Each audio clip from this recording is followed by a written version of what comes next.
What is up, Gale Nation? I'm Rocky DePaolo, joined by Gregor Hope Murray, and today we have a lot of things to talk about in regard to the NFL.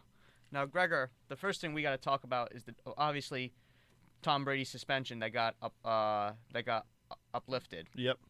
No, that's definitely the first thing we got to talk about here, because for anyone who is in an AFC's team and you're a fan of your team, that's big news for your team because Brady is back, and that means the entire outlook of the season has changed significantly. Because the Patriots now have their Hall of Fame quarterback going into the next 4 games that they weren't going to have him, which definitely changes a lot of people's outlook maybe on how their team now does within that division.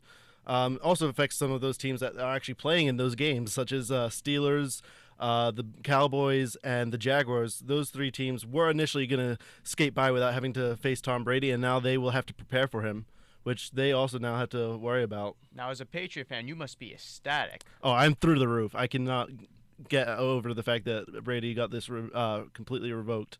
Um, it's been a long road for Pats fans out there, because it does not feel like the Super Bowl win was fully celebrated, because we've had this weight hanging over us, where we know that will not have Tom Brady for the beginning of next season, and that it just seems like we couldn't celebrate all the way knowing that was going to be the case.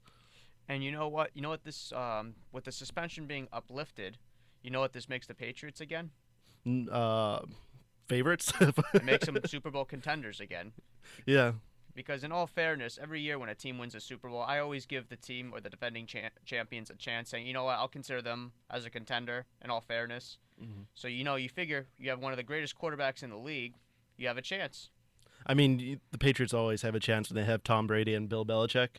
Those two together, they're incredible, and regardless of whether or not Brady was going to play these 4 games, as long as those two were there was going to be a chance of something. Although I think the expectations have now gone from competing for a playoff spot to maybe winning maybe a first seed or second seed round bye, just because of who they are as a team. Plus, now the AFC East is no longer wide open now. Yeah, and I wouldn't say it's no longer wide open. I think it just became a lot harder. There are definitely teams out there that have shown through the preseason that they look like they're ready to make that step to challenge for at least a playoff spot, and maybe if not, if they could win maybe 1 or 2 games against the Patriots, they could take them out of the lead. Well, we'll see what happens come next Thursday when the defending champs take on the Pittsburgh Steelers on Thursday Night Football on NBC. Now, next topic of discussion is, of course, as we know, is with the Redskins and RG3. And now, personally, I was thinking about this. The NFL should come up with a new show. You know what that show should be called? What should that be called? Keeping Up with the Redskins, because the amount of drama that comes from this team is just ridiculous. They're caught in a trap that I see a lot of teams are at the bottom of the league. They get caught into this trap of, when they get a good player, they all of a sudden become a win now team, and that's not the way to approach it, and that's exactly what ownership has done with RG3, and that's why he is no longer the starting quarterback. They were trying to push him forward way too much when he was not ready for it. He got injured, and he should have been out of some of those games that he was trying to play through, and they should have been taking care of what is meant to be the most valued position on football. That person is the quarterback. The quarterback determines everything. Like you said, a Hall of Fame quarterback gives you a solid chance at playoffs. Not only playoffs, but the Super Bowl itself. And if you go and put your quarterback at jeopardy, you're just asking for trouble. And I don't understand why the ownership has allowed RG3 to fall this far. But also, the ownership, that's another thing you got to be aware of. The Washington Redskins ownership is just flat out terrible. Daniel Snyder, in all seriousness, makes Woody Johnson look like the Mariners or the Roonies. And I'm a Jet fan, so I've been through all the shenanigans with Woody Johnson for the last decade or so. Yeah, no, I cannot stand behind them in their decision. Although I do have to say that they did land kind of on their feet a little bit with Kirk Cousins, because Kirk Cousins was challenging RG3 from the get-go for the starting job, and it's finally now his time to play and start for the team.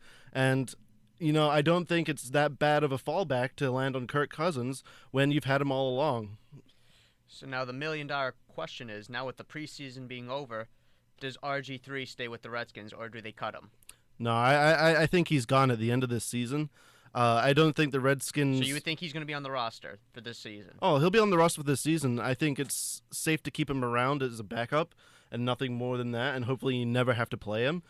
But I don't think they're gonna cut him just yet because otherwise because you've got two playable quarterbacks. I'd say the only issue with RG3 is that he's just so injured now that he hasn't had a solid chance to progress as a quarterback. So yes, if he's cut, you solve all issues with him, but he is a solid backup quarterback that can probably manage a game should Kirk Cousins himself go down. But the problem is, if you're going to keep, with all the shenanigans and turmoil that's going on with RG3 and the Washington Redskins organization, if you keep him on the team or give him a roster spot, you got to deal with all that publicity and deal with the media and whatnot.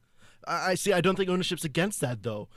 Ownership wants to be in the public eye. They want him on the team, though. That's the thing. Right. Jay Gruden doesn't want him, though. That's the thing. That's the problem. Yeah, but unfortunately, he answers to ownership, and ownership will take anything, I think, to end up in the public eye. And while RG3 is on the team, their team is relevant. Well, we'll see what happens with for the Washington Redskins this upcoming year. I'm Rocco DePaula. I'm Gregor Murray. Have a good day, guys.